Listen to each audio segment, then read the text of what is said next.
Joining us now from Greater Manchester is the party's Shadow Community Secretary, Andrew Gywnne. Thank you very much for being on the programme this morning. Good morning. Before I get to Labour's policy on Brexit, I just wanted to get your view on the story dominating the newspapers today about the police being called to Boris Johnson's flat. Is this a cause for concern, or is this something that is a private matter that we should draw a line under?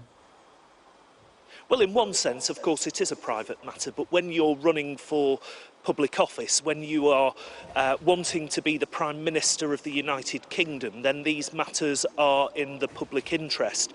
And, you know, I've long held the view that Boris Johnson is unsuitable to be Prime Minister of this country. I mean, I've had my run-ins with Boris. I infamously was almost tackled to the ground in the 2017 general election by this man.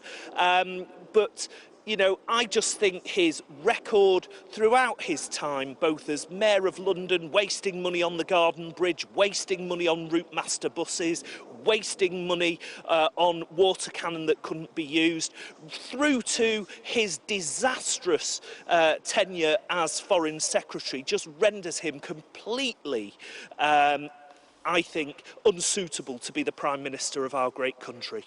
OK, well, we'll be hearing more from a supporter of Boris Johnson later. It does feel as if people are very keen to kind of give him a kicking this morning on the programme. Let's move on to Labour's position on the second referendum. This is something I know that a lot of our viewers will be very interested in. So can you just outline, has there been a change and what is the position now?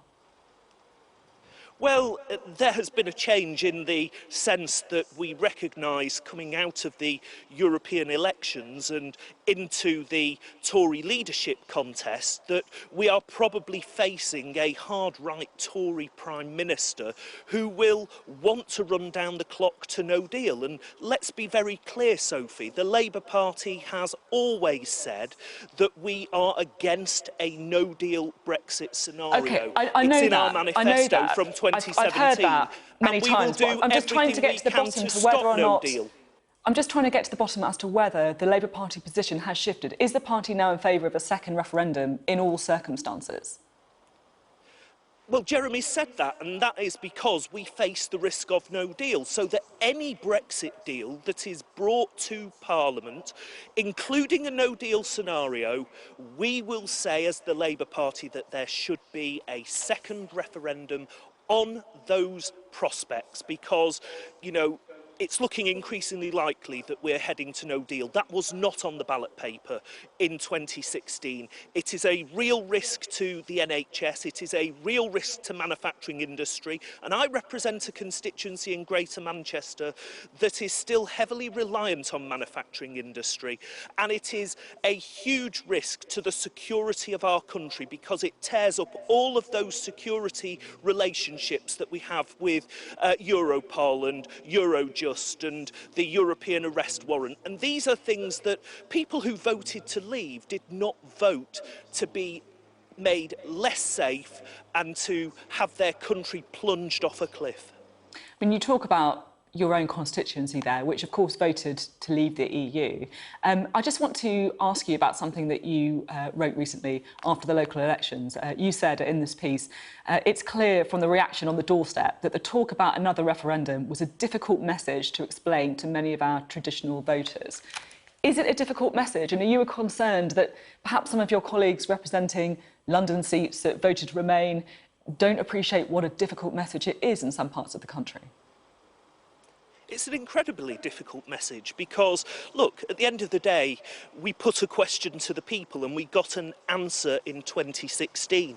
And Parliament has tried to negotiate its way through the mess that the government has created. We set out what we thought could be reasonable terms for a Brexit deal that would command a majority in the House of Commons, but that time's passed. You know, we are not going to get Labour's Brexit deal presented by Prime Minister Johnson or Prime Minister Hunt.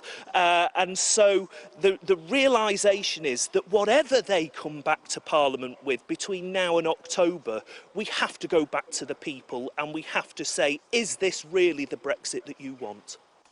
I'm keen to talk to you about some of the domestic agenda as well. There's a report that was commissioned by the Labour Party, published on its website, called Land for the Many. It's received some attention over the last week or so. So I just want to try and get to the bottom of whether or not this is policy that you are actively considering. One of the things that it references in this report, in the Mail on Sunday today, is about dropping the capital gains tax exemption on family homes. So in other words, if you made over a certain amount when you sell your home, that would be taxed. Is that something that Labour's considering? No, look, this report, it's an important report. It's independent of the Labour Party. It's been submitted to the Labour Party as part of our policy considerations and our deliberations. There are some interesting ideas in that report, but none of it forms Labour policy.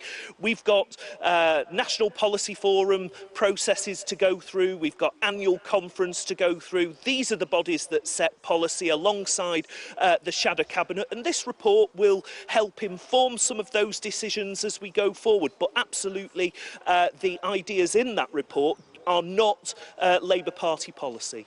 Another idea in the report is that potentially replacing inheritance tax with something called a lifetime gifts tax. So all gifts that you give your children over a lifetime, over a certain amount, would be taxed rather than just in the 7 years before your death. Can you rule that out? Look, it's exactly the same answer. It's a report that's been submitted independently to the Labour Party. It will go through the policy-making processes, but it's the Shadow Cabinet, it's the National Policy Forum and its annual conference that actually determines what our policy is. These are ideas that have been submitted independently. They are not Labour Party policy. OK. Andrew Gywnne, thank you very much for coming on the programme this morning. Thank you.